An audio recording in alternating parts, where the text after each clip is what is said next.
Good morning students. मैं doctor कविता सानी from government girls college Chomu.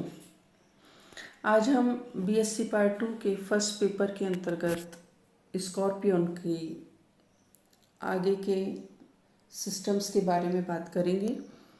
पिछली क्लास में मैंने आपको सर्कुलेटरी सिस्टम के बारे में विस्तार से बताया था। आज हम डिस्कस करेंगे रेस्पिरेटरी सिस्टम और एक्सक्रीटरी। रेस्पिरेटरी सिस्टम जो है स्कॉर्पियन का, उसमें रेस्पिरेटरी ऑर्गन्स इसमें पाए जाते हैं या जो श्वसन अंग होते हैं वो 4 जोड़ी पल्मोनरी सैक या बुकलंग्स होते हैं। ये जो बुकलंग्स 4 पेयर प्रेजेंट हैं उनमें से हर एक पेयर तीसरे से लेकर छठे खंड तक प्रेजेंट होता है मीजोसोमेटिक पार्ट में। मीजोसोमा जो होता है इसका उधर का ध्यान है आपको, मैंने जब इसका स्ट्रक्चर बताया था, एब्डोमिनल रीजन जो होता है वो मीजोसोमा और मेटासोमा में बटा हुआ होता है। और मीजोसोमा के जो सेगमेंट्स होते हैं उसमें 3rd से लेकर 6 सेगमेंट तक, हर एक सेगमेंट में एक पेयर बुक लंग उसकी लेटरल साइड पर प्रेजेंट होता है और ये एक स्लिट लाइक अपर्चर होता है जो कि बाहर खुलता है। ये जो बुक लंग्स हैं ये क्यूटिकल के इन्वेजिनेशन से बनते हैं। जो क्यूटिकल होती है बाहर की कवरिंग वो अंदर की तरफ धंस जाती है अपेंडेजेस के जो उपांग होते हैं उसके बेस पर, और उससे ये बुक लंग्स बनते हैं। हर एक बुकलंग के 2 भाग होते हैं, 2 भागों का बना हुआ होता है बुकलंग। एक इसका वेंट्रल भाग होता है या अधर भाग होता है जो कि छोटी सी कंप्रेस्ड कैविटी या चैम्बर के रूप में होता है जिसे एट्रियल चैम्बर कहते हैं। और ये जो एट्रियल चैम्बर है ये डायरेक्ट कांटेक्ट में होता है बाहर एयर के एक स्लिट लाइक ओपनिंग के द्वारा। स्टिग्मा स्लिट लाइक ओपनिंग होती है जो कि बाहर की तरफ खुलती है, तिरछी होती है और वेंट्रल साइड पर, ये वेंट्रोलेटरल साइड पर प्रेजेंट होती है। दूसरा भाग जो है बुकलंग का वो इसका डॉर्सल पार्ट होता है या पृष्ठ भाग होता है जो कि करीब 150 फोल्ड से मिलकर बना हुआ होता है। और ये जो फोल्ड्स हैं ये लैमिली होते हैं इसके। लैमिली जैसे पंखा देखा होगा अपने हाथ का फोल्ड करके जो बनाते हैं उस तरीके से कागज का बनाते हैं ना, तो उस तरीके से लैमिली होते हैं उसके।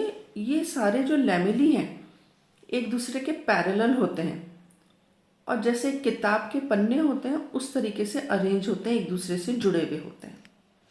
और हर एक लैमिला जो है वो अंदर से खोखला होता है, हॉलो स्ट्रक्चर होता है और 2 पतली पतली मेम्ब्रेन्स का बना हुआ होता है जो कि किनारों पर तो जुड़ी हुई होती है, बीच में से ये फ्री होती है। इसके कारण क्या होता है, एक एयर स्पेस बन जाती है 2 एडजेसेंट लैमिली के बीच में। 2 जो साथ वाली पास वाली लैमिली है उनके बीच में एक एयर स्पेस बन जाती है। और ये जो एट्रियल चैम्बर है जो इसके वेंट्रल साइड पर बताया था, एट्रियल चैम्बर, उसकी जो रूफ है, छत जो है, उसमें बहुत सारे छोटे छोटे छेद होते हैं, परफोरेटेड होती है वो रूफ, इसमें छोटी छोटी ओपनिंग्स होती हैं। तो इसके कारण ये जो एट्रियल चैम्बर है वो इनर लैमिली से कांटेक्ट में होता है, उसके बीच की जो एयर स्पेसेस होती हैं इन ओपनिंग्स के द्वारा। तो डॉर्सल और वेंट्रल चैम्बर अलग अलग तो हैं लेकिन दोनों आपस में कनेक्टेड होते हैं इन पोर्स के द्वारा या इन ओपनिंग्स के द्वारा। और लैमिली के बीच की जो स्पेसेस होती हैं, 2 लैमिली के बीच की जो जगह होती है वो कंटिन्यूस होती है या जुड़ी हुई होती है, कंटिन्यूशन में होती है बॉडी कैविटी के। और बॉडी कैविटी जो है जिसमें कि फ्लूइड भरा रहता है। तो इसका मतलब ये जो बुक लंग्स हैं ये भी डायरेक्टली कांटेक्ट में होते हैं ब्लड के, क्योंकि उस कैविटी से जुड़े हुए हैं। तो अब प्रॉपर ब्लड सप्लाई भी होती है बुक लंग्स में। जो वीनस ब्लड है, सर्कुलेटरी सिस्टम जब पढ़ा था तब मैंने आपको बताया था जो वेंट्रल साइनस में बॉडी के डिफरेंट पार्ट से ब्लड इकट्ठा होता है। और वेंट्रल साइनस जो है वो बुकलंग से जुड़ा हुआ होता है डायवर्टिकुलम के द्वारा।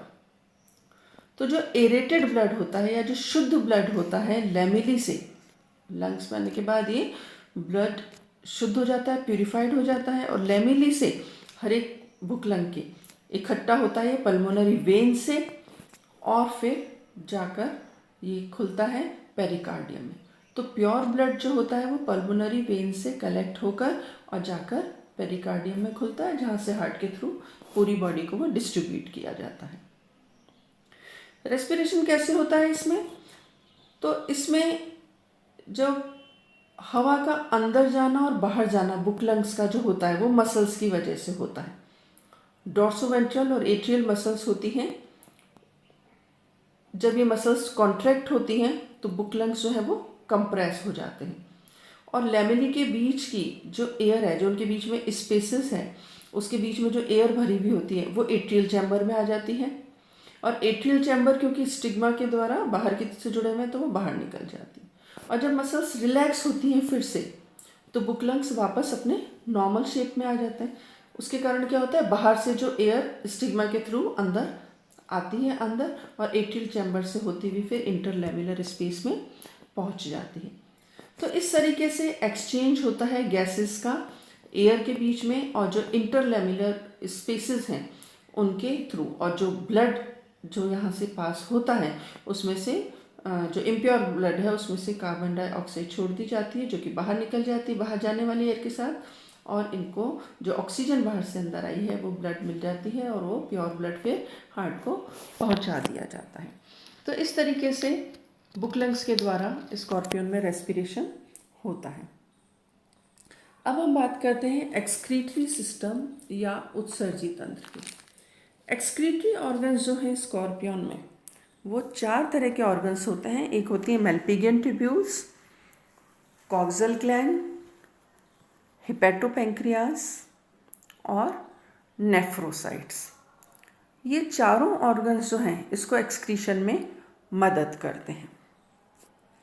मेल्पिगियन ट्यूब्यूल्स जो हैं, 1 या 2 पेयर मेल्पिगियन ट्यूब्यूल्स होती हैं इसमें, जो कि अभी जैसे मैंने बताया प्री एब्डोमिनल और पोस्ट एब्डोमिनल पार्ट होता है। तो ऐसे इंटेस्टाइन का भी प्री एब्डोमिनल और पोस्ट एब्डोमिनल पार्ट जो है, तो इंटेस्टाइन के इस प्री एब्डोमिनल और पोस्ट एब्डोमिनल पार्ट का जहाँ पर जंक्शन है, जहाँ पर ये दोनों पार्ट मिलते हैं, वहाँ ये ट्यूब्यूल्स प्रेजेंट होती हैं। और ये जो ट्यूब्यूल्स हैं वो एंडोडर्म से ओरिजिनेट होती हैं। इनका डायमीटर यानी जो व्यास जो है ट्यूब्यूल का, वो इसको एब्जॉर्ब करने में और डिफ्यूज़ करने में मदद करता है। यानी एब्जॉर्प्टिव और डिफ्यूजिव दोनों प्रॉपर्टीज़ इसमें होती हैं। जो एक्सक्रीटरी वेस्ट होता है वो कलेक्ट किया जाता है ब्लड से।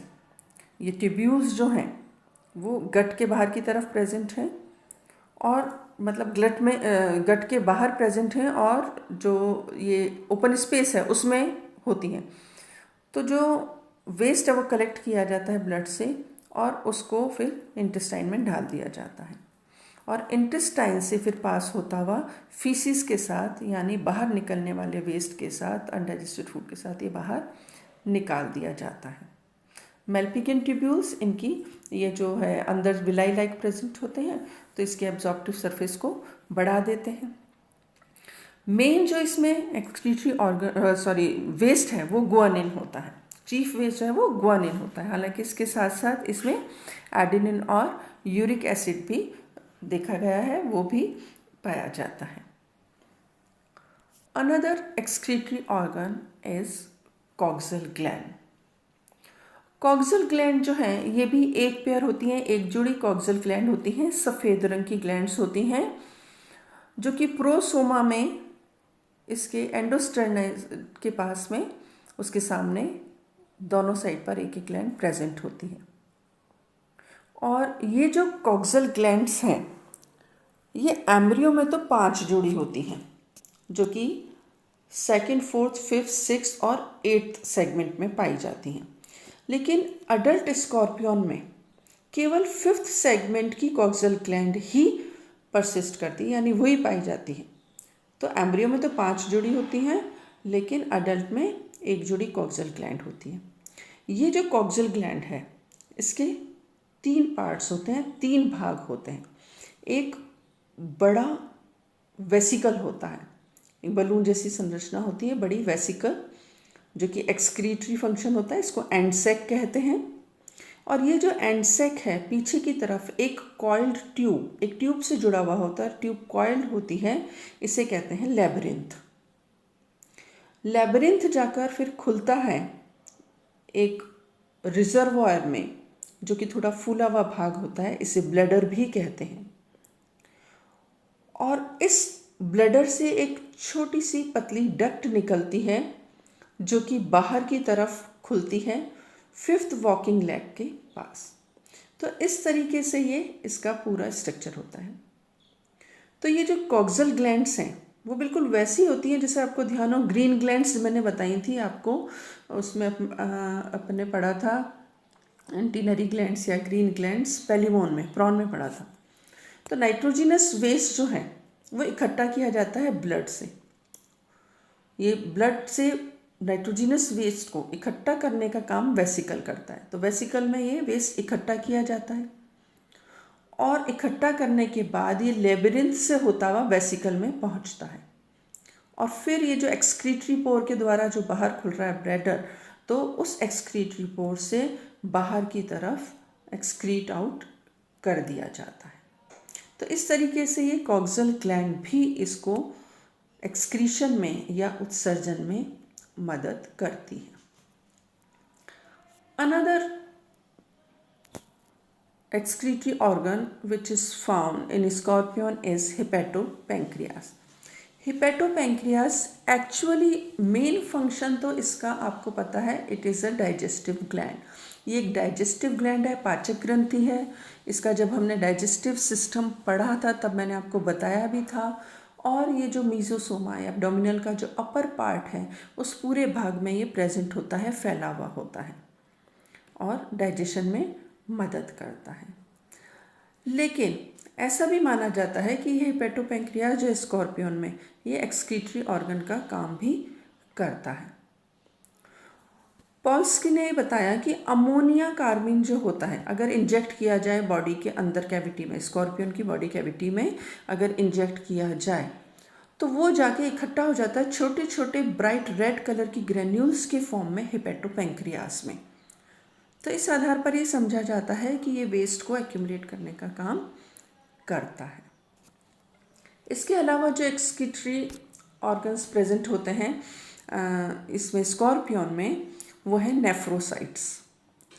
ये जो नेफ्रोसाइट्स हैं वो साइज में थोड़ी बड़ी होती हैं और ये नेफ्रोसाइट्स और लिम्फ टिश्यू ऑर्गन जो होता है वो थोड़े इसके स्पेसिफिक स्पेशलाइज्ड स्ट्रक्चर्स होते हैं जो कि मीजोसोमा के भाग में बॉडी वॉल के नीचे प्रेजेंट होते हैं।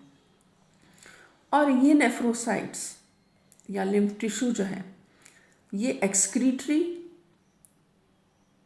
फंक्शन भी करते हैं और साथ ही साथ फेगोसिटिक भी होते हैं, क्योंकि ये नेफ्रोसाइट सेल्स हैं जिनका कि फंक्शन फेगोसिटिक भी होता है, यानी कि किसी भी पार्टिकल को ये एनगल्फ कर लेते हैं, फेगोसिटिक फंक्शन इनका होता है।